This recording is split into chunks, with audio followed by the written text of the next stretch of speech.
Fresco e vario, i surgelati di prima qualità vi augurano buone feste. Ben ritrovati al meteo. Tempo in genere asciutto sul nostro paese, ma non si esclude una lieve instabilità. Nel dettaglio, sul Veneto sarà una giornata molto grigia. Il cielo si presenterà irregolarmente nuvoloso e a tratti anche coperto, sin dal mattino e per tutto l'arco della giornata. Dal pomeriggio saranno possibili deboli piovaschi sparsi un po' su tutte le province. Temperature minime tra -1 e 5 gradi. Valori massimi compresi invece tra 5 e 8 gradi. Vediamo ora che tempo farà sul Friuli Venezia Giulia.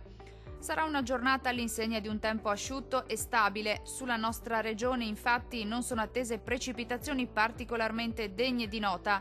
Più sole al mattino sui monti, cielo maggiormente coperto invece al pomeriggio. Temperature minime tra lo 0 e i 5 gradi.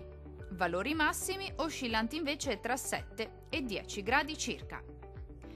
Vediamo infine la situazione meteorologica del Trentino Alto Adige. Tempo asciutto e stabile anche sulla nostra regione. Al mattino non mancherà il sole. Tuttavia il cielo risulterà molto nuvoloso e coperto al pomeriggio, anche con qualche precipitazione nevosa sui settori di confine. Temperature minime comprese tra lo 0 e i 2 gradi. Valori massimi oscillanti invece tra 3 e 8 gradi. Dal meteo di Antenna 3 per ora è tutto. Arrivederci al prossimo aggiornamento.